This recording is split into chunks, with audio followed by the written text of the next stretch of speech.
You are a prisoner to someone else's idea of you, and the exhausting part is that you build the cell yourself.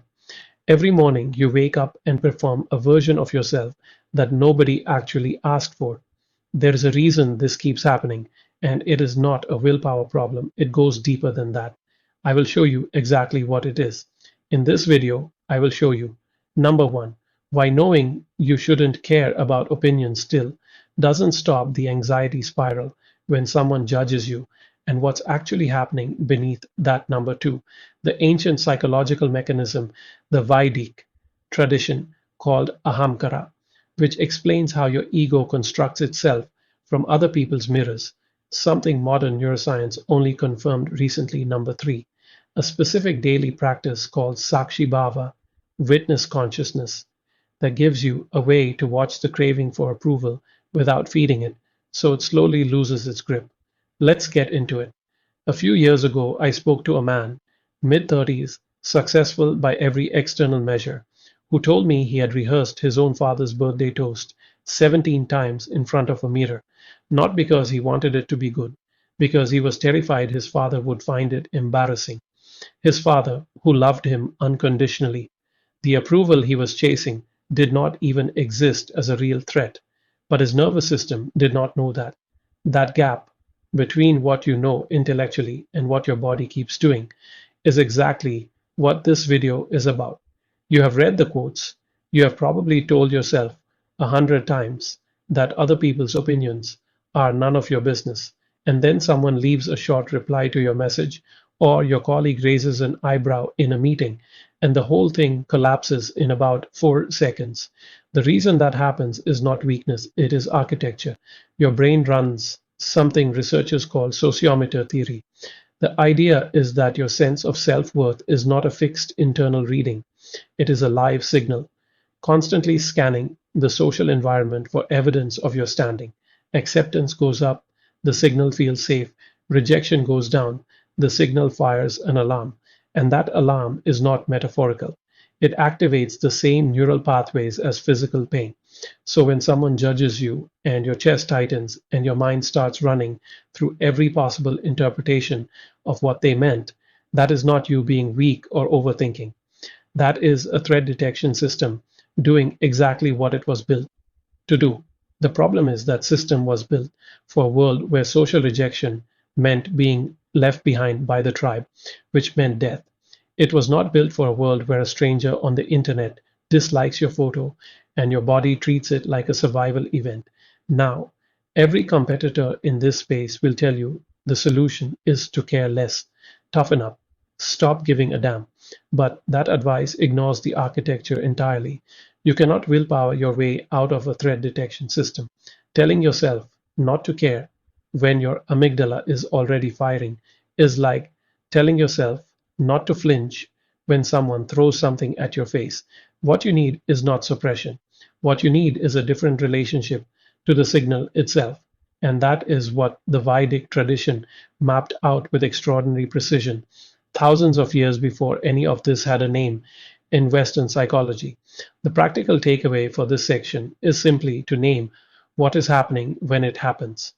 When someone judges you and the spiral starts, say to yourself, sociometer alarm, not as a dismissal, as a recognition.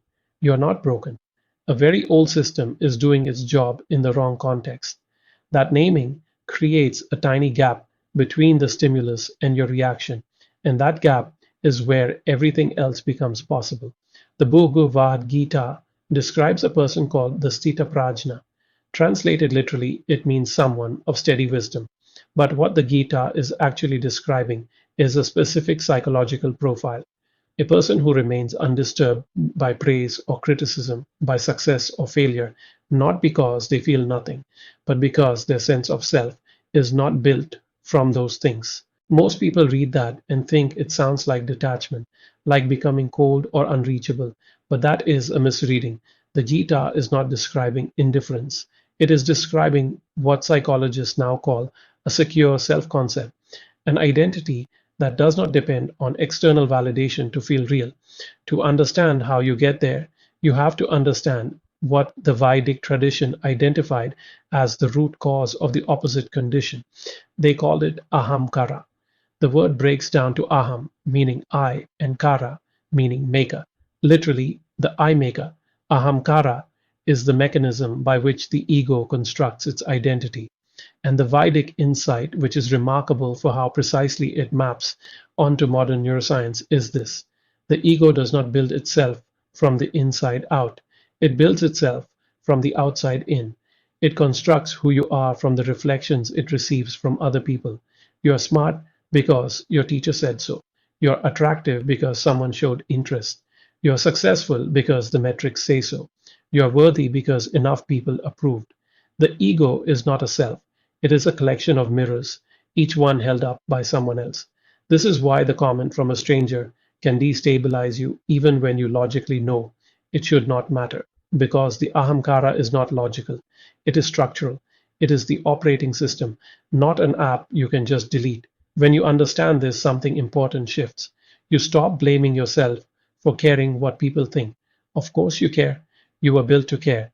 The ego was assembled from other people's opinions.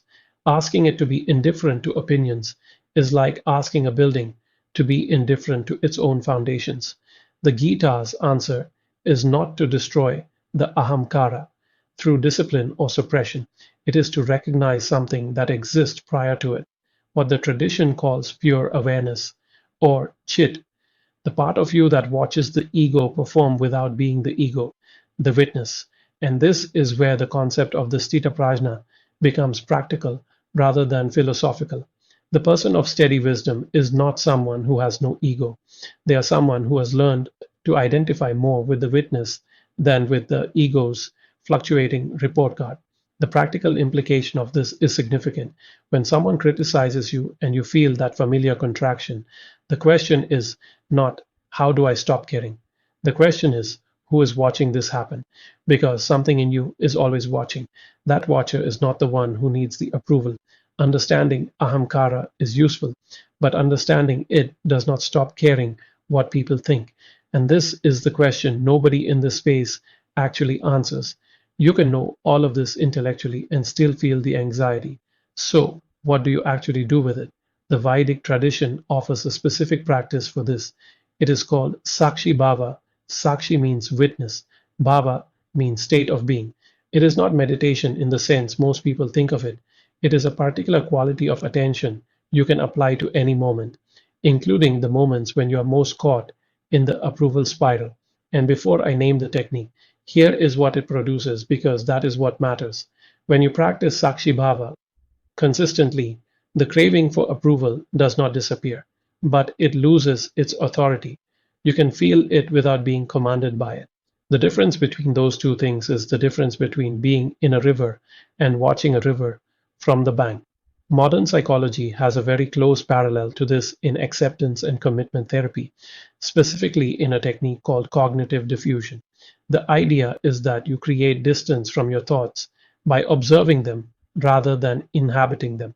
Instead of thinking, I am a failure, you notice there is a thought that says, I am a failure. The thought is the same. Your relationship to it is completely different. Sakshi Bhava is the Vedic version of this, and it is older by about 3,000 years. The practice works like this: you do not need to sit in silence for an hour. 5 minutes is enough, and you can do it anywhere. When you notice the approval seeking spiral beginning, whether it is before a difficult conversation, after a criticism, or in that moment before you post something and you're already rehearsing how people will respond, you do this. First, locate the feeling in your body, not the thought, the physical sensation, tight chest, shallow breath, heat in the face. You're not analyzing it, you're just finding it. Second, say to yourself, not out loud if you're in public, I am the one noticing this, not I am anxious. I am the one noticing anxiety. That single grammatical shift moves you from inside the experience to the witness position. Third, stay there for 30 seconds. Do not try to fix the feeling or argue with it. Just remain in the position of the one who is watching. The feeling will do what feelings always do when you stop fighting them. It will change on its own. This is what the Gita means when it describes the sthita prajna as someone undisturbed by the fluctuations of the mind. It is not that the fluctuations stop, it is that the person has found something in themselves that does not fluctuate. And once you find that, even briefly, you have a reference point. You know it exists. And every time you return to it, it becomes easier to find. The Gita puts it this way: as a lamp does not flicker in a windless place, so the yogi of controlled mind remains steady in the practice of the self. The lamp still burns, the wind still moves. The steadiness is not about eliminating conditions, it is about depth of root. And this is the answer to the question your psychologist probably never gave you. Why does knowing better not stop the spiral? Because knowing is a function of the ego, and the ego is the one caught in the mirror. The witness does not need to know, it just needs to watch. And watching, practice daily, is what builds the inner stability the Gita calls sthita prajna, not in theory, in your actual nervous system. That 30-second practice is the entry point, but the deeper work is figuring out which specific layer of the ahamkara has the tightest grip on you, because it is different for every person. If you have tried versions of this on your own and you still find yourself rehearsing conversations, shrinking in rooms, or performing for people whose approval you do not even respect, the fastest path through is a direct conversation, not a course, not another video, a conversation. I do free one-on-one calls, 30 minutes, no pitch, completely personal. You tell me where you are stuck, I tell you exactly what I see and what I would do in your position. You walk away with a clear next step, whether we ever speak again or not. The link to book is in the description at dailyminderset.com, your consultation. If even 3 minutes of this video landed for you, that call will go deep. Subscribe if you want the kind of content that goes further than the quote and actually shows you how to use it. Tell me this: is there one specific person or situation in your life where stopping caring what they think feels genuinely impossible? And what makes that one different?